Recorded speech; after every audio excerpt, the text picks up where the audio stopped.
¿Cómo estás, Carlos? Bienvenido nuevamente, qué gusto saludarte. Hoy Carlos nos va a acompañar en el tema análisis criminológicos del grooming y su perfil criminal. Así es que bienvenidos, Carlos. Hoy cierra Carlos en las ponencias. Sol nos acompañará, por supuesto que Nailé no, porque debe estar en los brazos de Morfeo, porque en España ya deben ser más o menos como 2, 3 de la mañana. Así es que bueno, bienvenidos. Eso es María José, que siempre nos acompañaba hasta altas horas de la noche desde Bruselas. Saludos, María José, si nos estás escuchando. Hola, Carlos, ¿cómo estás? Hola, hola, muy bien. Muchísimas gracias nuevamente por la invitación. Muy contento de participar acá. Además, con la gran responsabilidad de cerrar. Y después de eso, Oliver Meléndez, imagínense ustedes, qué tremendo.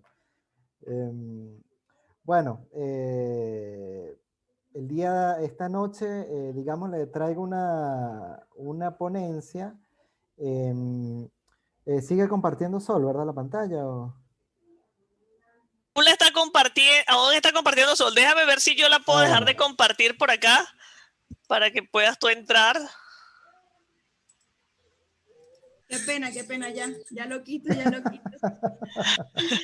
Lista, lista, te gané, Sol. Y yo dije, esto no está la mina, no le hice. Bueno, hoy les quiero, digamos, como parte quizás de una continuación, ¿no? De una línea temática de lo que vimos ayer. Hoy me quería centrar específicamente en una modalidad delictiva que particularmente ha crecido más de un 400% en el 2020. En líneas generales, y en algunos países reportan más, menos, entre 60, entre 20%, y creo que es uno de los comportamientos que tenemos que tener muchísimo cuidado, y nos va a orientar también para tener una cultura también de control con las redes sociales, sobre todo con los accesos que permitimos que damos con nuestros niños, ¿no? Nuestros hijos. Y de eso trata más o menos el grooming, ¿no? Yo quiero empezar nada más colocando un video, parte de una campaña publicitaria de la PDI de Chile, como para de alguna manera, eh, digamos, recrear lo que es un escenario de grooming, ¿no? Y es básicamente lo que me interesa analizar hoy desde una mirada criminológica, ¿no? Es decir, ¿qué es el grooming, no? Así como lo vimos en el video inicialmente, es el acoso sexual a niños, niñas o adolescentes. Generalmente las edades de mayor riesgo en el tema del grooming van desde los 13 años hasta los 17 años, ¿bien? Y se utilizan diferentes plataformas tecnológicas para, básicamente, lo que, digamos, lo define es una suerte de estafa, de fraude. ¿En qué sentido? En que una persona adulta engaña, seduce a niños, niñas, adolescentes con fines sexuales, ¿bien?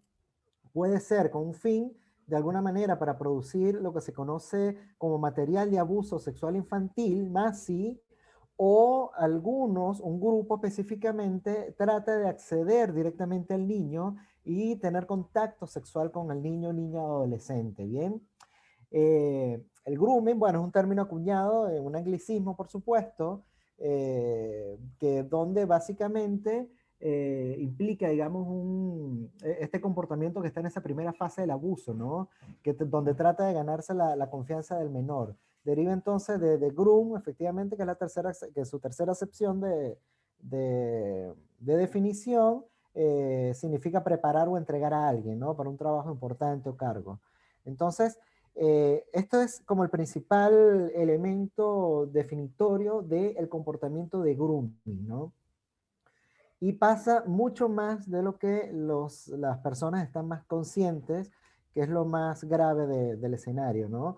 Lo que les venía comentando al principio ha aumentado, y de hecho con este escenario de pandemia, donde el ciberespacio se convirtió en un refugio, una zona de trabajo, en una forma donde se hace vida, donde se hace, ¿no? Y donde nuestros niños, sobre todo los nativos digitales, es muy difícil, digamos, evitar hoy en día en el contexto social que no accedan de alguna manera a las redes sociales, ¿no? Y bueno, evidentemente cuando hay mayores oportunidades delictivas, mayor exposición al ciberespacio, pues la probabilidad de ser víctima de este tipo de delitos es mucho mayor, ¿no? Esto se agrava donde cuando vemos que en muchos países todavía no está legislado el tema del grooming como tal, ¿no? Muchas veces está muy vinculado, incluso a la trata de personas, a secuestros, van trabajando muchas veces a los niños, niñas, adolescentes, depende de las fases, incluso para llevárselos, y a veces en algunos países las legislaciones no llegan ni siquiera a tomarlo, y esto es grave, ¿no? Los países que tienen legislaciones en materia de delito informático y otros que han adherido al convenio de Budapest tienen la figura de acoso por las redes o el grooming directamente y se puede, digamos, intervenir en términos jurídicos, ¿no? En otros espacios hay un desnudo completo y esto llama también la atención, ¿no? Em, digamos, el objetivo del groomer, que es como se le llama al acosador, ¿no? O el cyber groomer también, también se le puede llamar así, eh, básicamente gira en torno a esto, ¿no? Una de las primeras motivaciones es obtener fotografías o videos del menor, ¿no? Ya sea desnudo o, evidentemente, muchas veces en actividades sexuales explícitas, eh, eh, para dos cosas principalmente. Una puede ser para el consumo, pudiésemos estar ante una persona que cuenta con una parafilia, que entendemos que es específicamente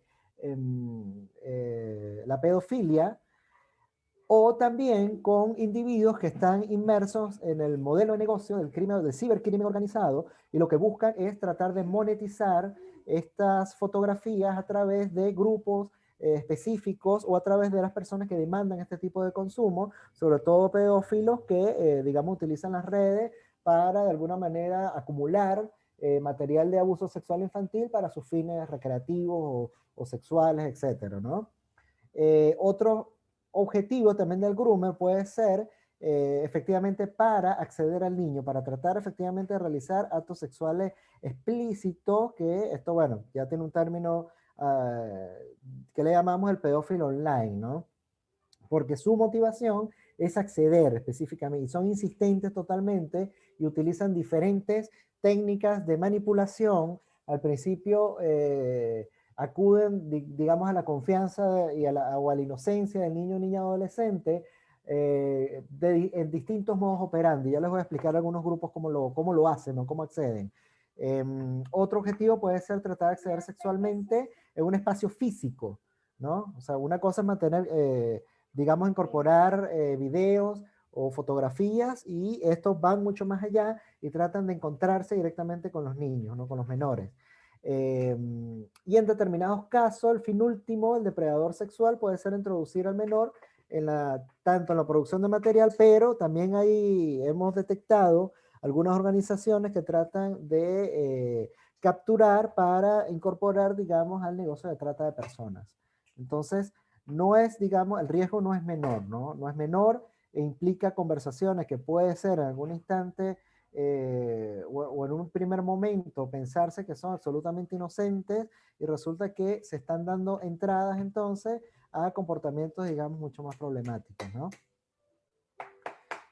El grooming, o el grooming, digamos, como acto, como delito, se caracteriza principalmente por el uso de diferentes técnicas de manipulación y control, ¿no? Entre ellas, pueden efectivamente acceder, digamos, a algún material, alguna fotografía, y luego acceden al chantaje, ¿no? Los niños muchas veces, niños, niñas, adolescentes, son acosados por estos individuos y amenazados, ¿no? Indicándoles cosas como que, bueno, este material se lo voy a mostrar a tus padres, se lo voy a mostrar a toda la familia, y por supuesto, previo a esto ya han tenido mucho acceso a lo que llamamos ingeniería social. Ya el niño seguro le dijo dónde estudiaba, quiénes eran los padres, dónde vivía, y esta información la puede utilizar el groomer para estos fines, ¿no? Se han visto casos tristes y graves, por ejemplo, de niños o adolescentes angustiadísimos por conectarse a las 4 de la tarde, bajo cualquier momento, en un ciber, en cualquier lado, porque a las 4 de la tarde quedó a conectarse con el groomer, y si no se conecta, el groomer le dijo que le iba a matar al papá, o iba a matar a la mamá. Entonces imagínense los niveles de angustia de estos niños, niñas, adolescentes, donde una no conexión implica el riesgo de vida de sus padres, ¿no?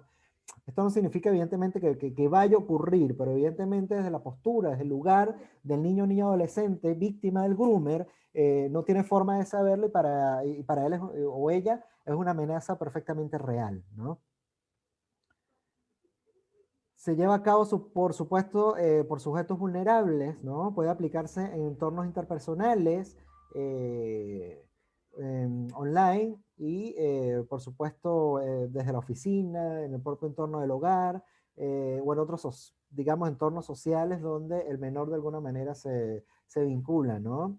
Trata de crear un lazo de confianza y, por supuesto, normalizar un comportamiento sexual dañino, ¿no? Una de las cosas que empiezan es a preguntar, por ejemplo, sobre el tema de la sexualidad, que si conoce, que empiezan discusiones o discursos, digamos, que van llevando a los niños, niñas, adolescentes a ese lugar, ¿no? Para de alguna manera, posteriormente, acceder a estos entornos, ¿no?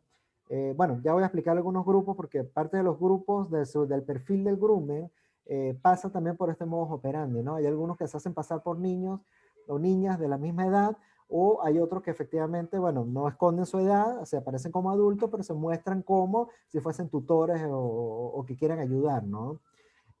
Básicamente la finalidad última es, por supuesto, facilitar una explotación sexual, ¿no?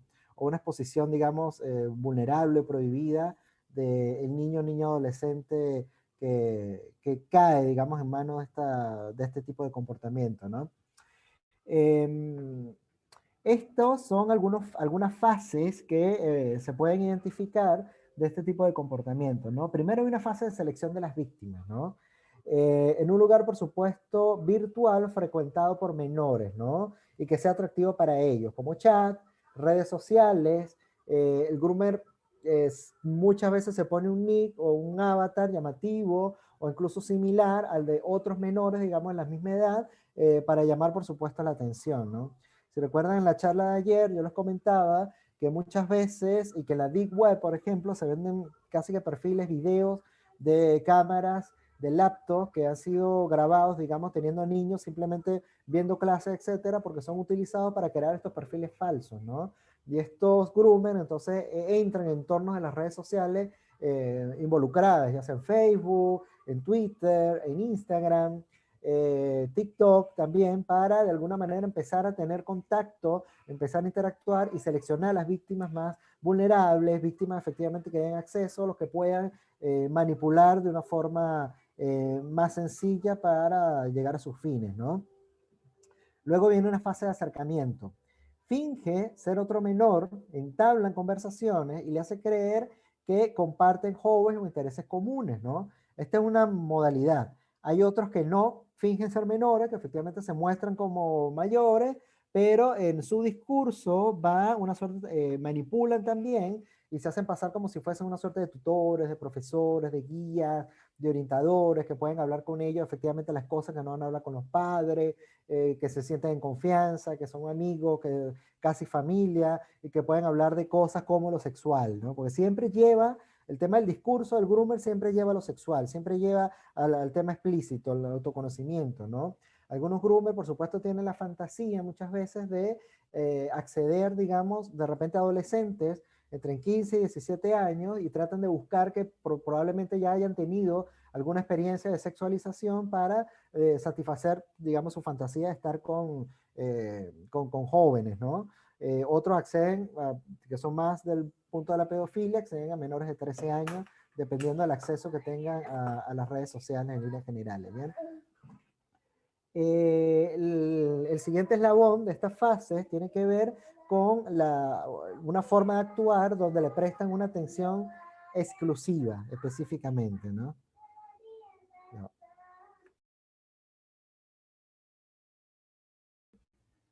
Bien. para que el menor efectivamente se sienta especial, digamos, y poco a poco se vaya ganando efectivamente la confianza, ¿no? La siguiente fase tiene que ver con la utilización de tácticas específicas de seducción, de provocación. Consigue que el menor se desnude ante la webcam, por ejemplo, que lleve a cabo actos de naturaleza sexual o que le envíe fotografías, ¿no? Sugerentes o fotografías también explícitas directamente, ¿no? El material obtenido, por supuesto, le permite iniciar esta fase del ciberacoso. Empiezan con el chantaje y para obtener, digamos, material pornográfico más explícito, más abundante, o por supuesto para incitar un encuentro físico directamente con el menor, ¿no? Con la intención de abusar sexualmente de él.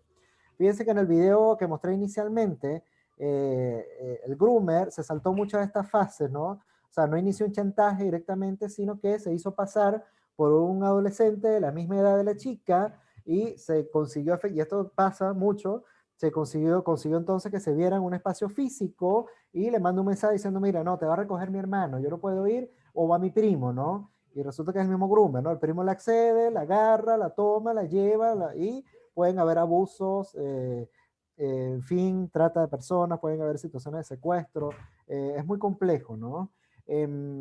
Estudios que se han realizado desde el punto de vista criminológico, de encuestas generalizables, ¿no? Donde se investiga el uso de Internet y los riesgos del uso de Internet, se consiguieron números bien interesantes, ¿no? Hay unos estudios publicados en España y otros que se están empezando a replicar en otros países, pero pareciera que tiene más o menos las mismas tendencias.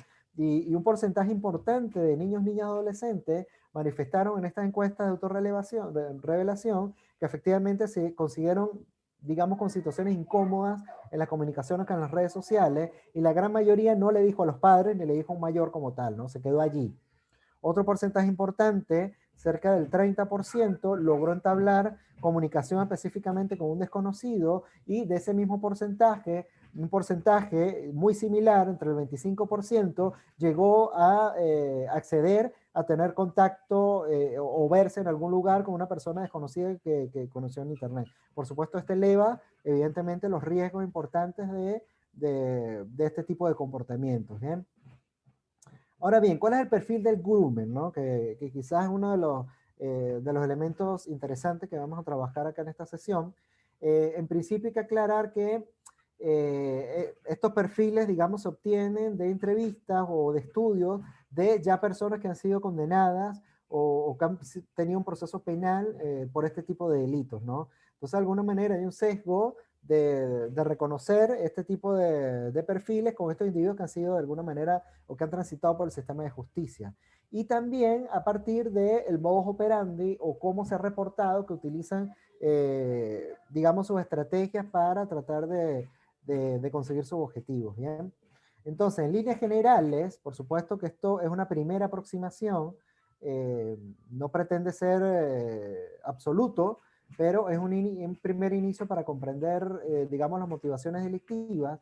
El mayor factor de riesgo, digamos, que existe en la relación, tiene que ver con unas características de aislamiento social y una sexualidad compulsiva que se ha encontrado o que se encontró en individuos que fueron evaluados, ¿no? En muchos casos tienen la intención de llevar sus fantasías a la realidad, de modo que no siempre están en la característica de pederasta. ¿Qué quiero decir esto? Esto es importante. El pedófilo, digamos, es una parafilia, evidentemente, donde encuentra satisfacción sexual directamente, digamos, con niños, niñas, básicamente menores de 13 años en líneas generales, como se clasifica, ¿no? Pero también con menores de edad. Y estas fantasías de encontrar satisfacción sexual en niños, niñas, adolescentes, pues los lleva efectivamente a tratar de obtener material de abuso sexual infantil para mantener, digamos, sus fantasías como tal. Muchos pedófilos no llegan, digamos, a acceder o agredir sexualmente directamente a los niños, niñas, adolescentes.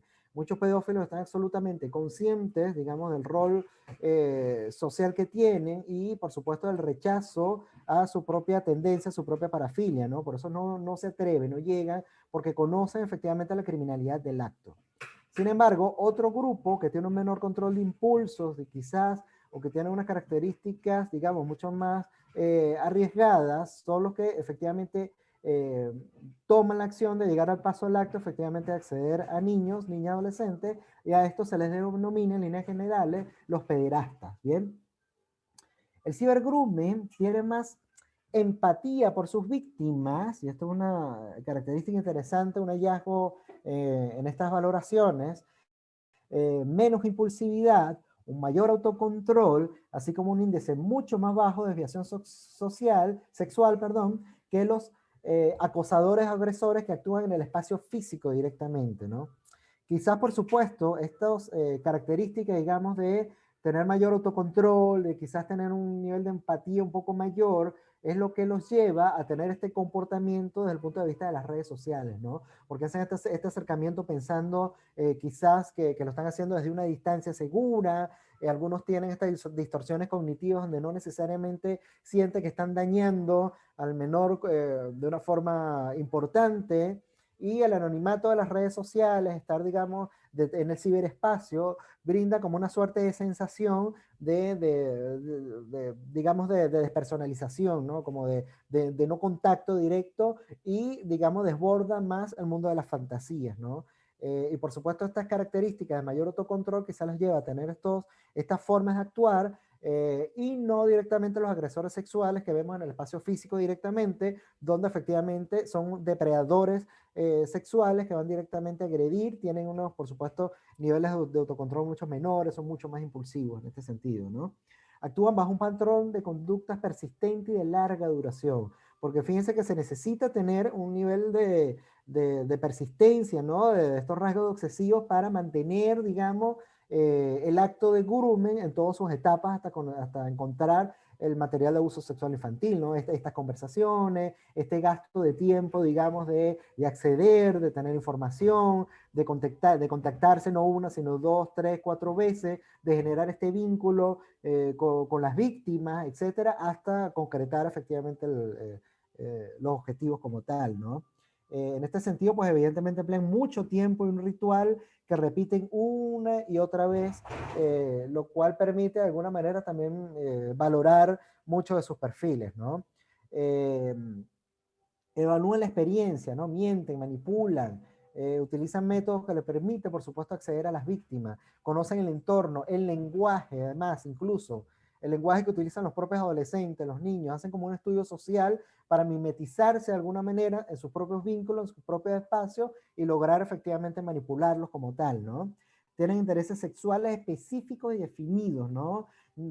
Racionalizando además sus preferencias, aunque por supuesto con una conducta, digamos, que está más dirigida a las fantasías, ¿no?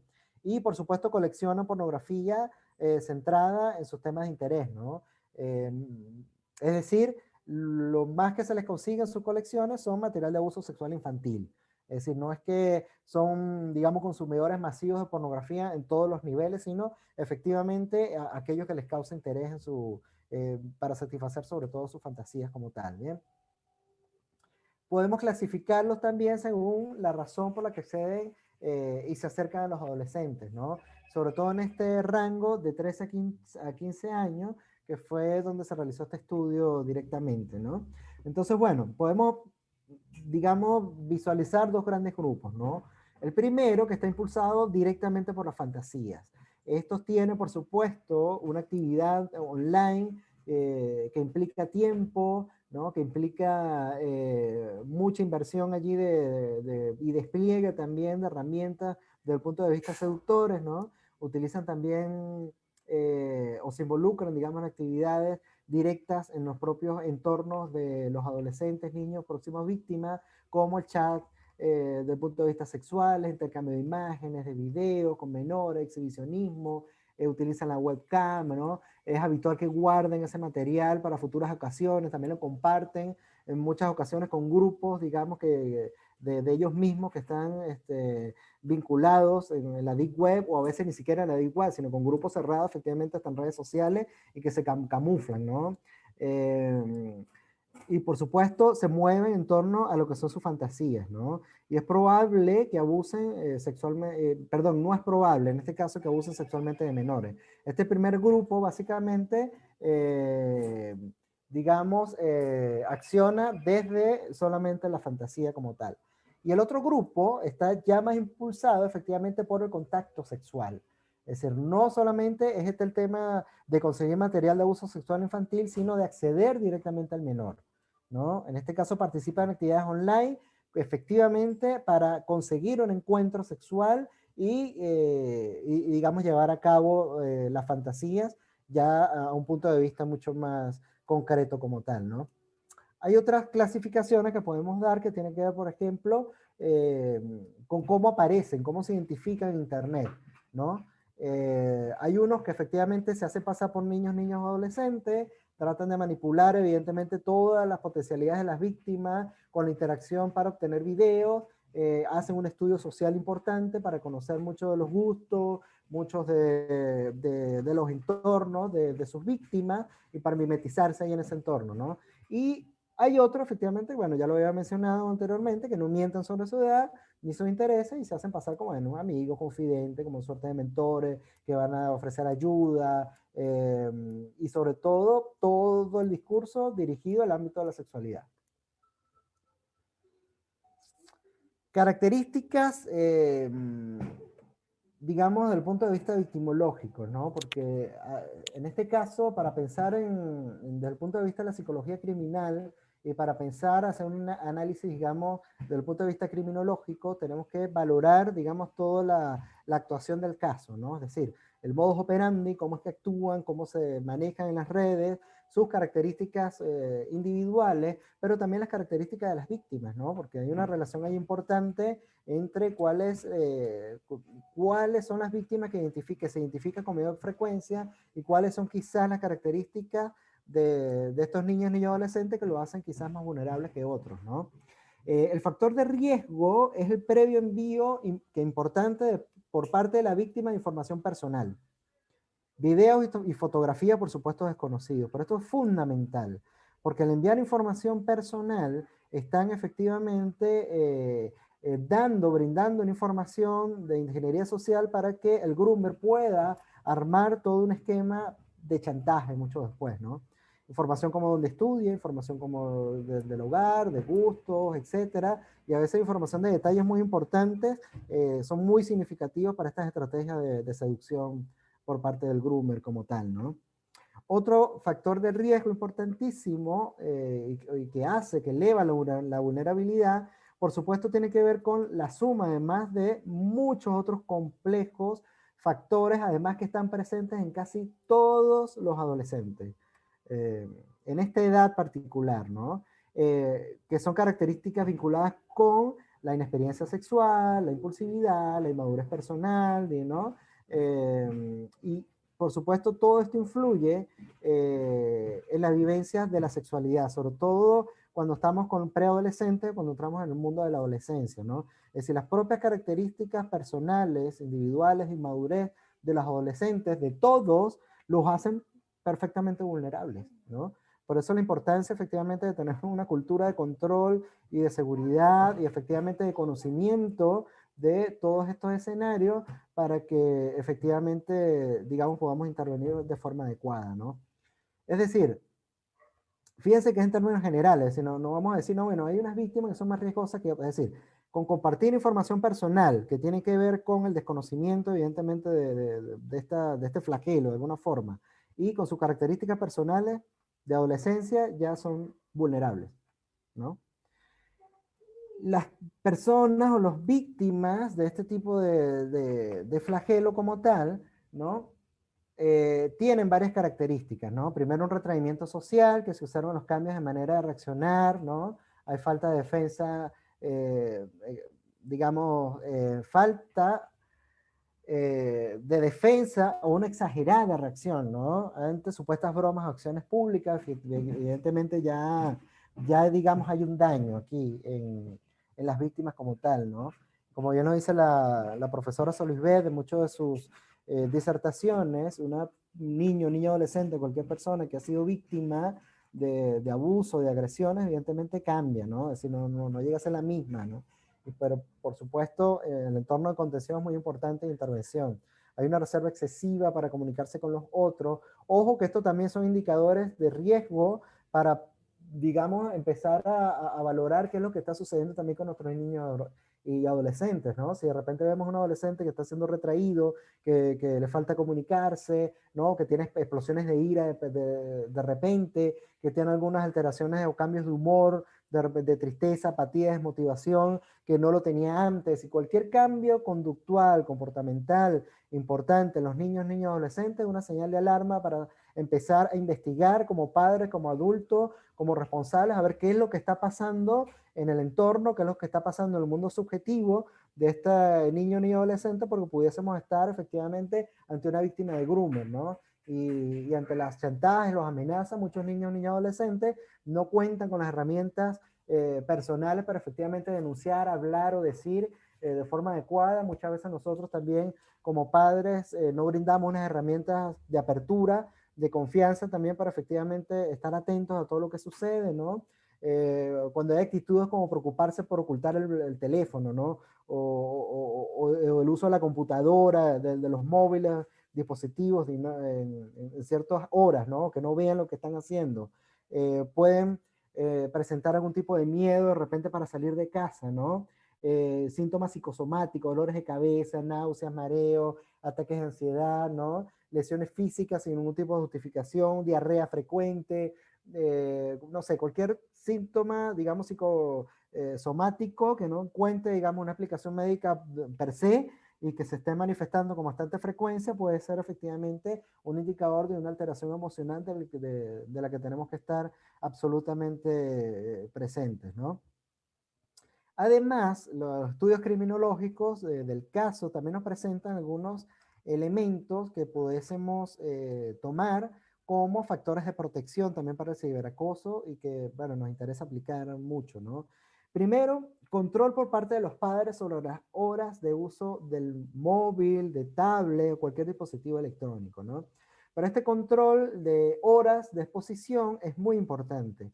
Además, por supuesto que en estos escenarios de pandemia es muy complejo tener un control totalmente completo, ¿no? Yo te lo paso y lo digo también hasta por la propia experiencia. A veces, mira, pasamos un teléfono, dejamos YouTube y que estén en las redes mientras nosotros trabajamos de repente en home office, los que no han vuelto a la escuela. O sea, hay toda una confluencia de factores, evidentemente, que son factores de riesgo para este tipo de casos, ¿no?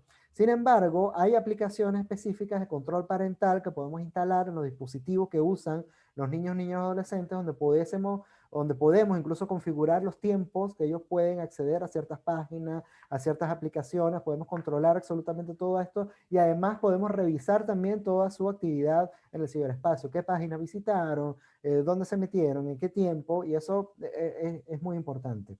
Otro elemento de protección tiene que ver con compartir el ordenador con los padres. ¿Qué quiere decir con esto? Que el ordenador, la computadora, esté en un espacio público en el hogar, donde efectivamente cualquiera puede ver la actividad que está haciendo el niño, niño, adolescente, que puede mirar, que puede checar atrás de la pantalla, ¿no? No es recomendable que el computador esté en el cuarto del niño, niño, adolescente y que lo utilice, digamos, de forma privada, horas en la noche, en el día, y que no tengamos acceso, digamos, por lo menos a mirar, a visualizar qué es lo que está ocurriendo allí. Esto es un factor de protección bastante simple y bastante importante, además, que podemos emplear con espacios físicos en el hogar como tal. Y por supuesto, limitar el acceso a redes sociales como tal, ¿no? Una de las primeras recomendaciones, bueno, todas las aplicaciones de redes sociales tienen en sus normativas que menores de 13 años no pueden acceder a las redes sociales. Aunque por supuesto ocurre y pasa, ¿no? También muchos padres le abren Instagram de repente a los niños porque, bueno, hacen cosas graciosas y sienten qué sé yo, que publican bien. Entonces, aunque el propio padre maneje el Instagram, digamos, no es muy recomendable la exposición porque aún así se está compartiendo información que puede ser utilizada para una perfilación social por parte de los ciberdelincuentes, ¿no? Incluso para cosas simples. Hoy cumpleaños, mi hija hermosa, tal. Ah, ya sabemos cuál es su día de cumpleaños. Y probablemente sea una clave de cualquiera de sus redes sociales que utilizamos cuando no utilizamos clave segura, es la fecha de cumpleaños de un hijo o de uno mismo, ¿no? Entonces, compartimos mucha información en redes sociales, de los cuales muchas veces no estamos conscientes de todo el potencial dañino que tiene para los ciberdelincuentes, ¿no? Lo que hace ciberataques como tal. Entonces,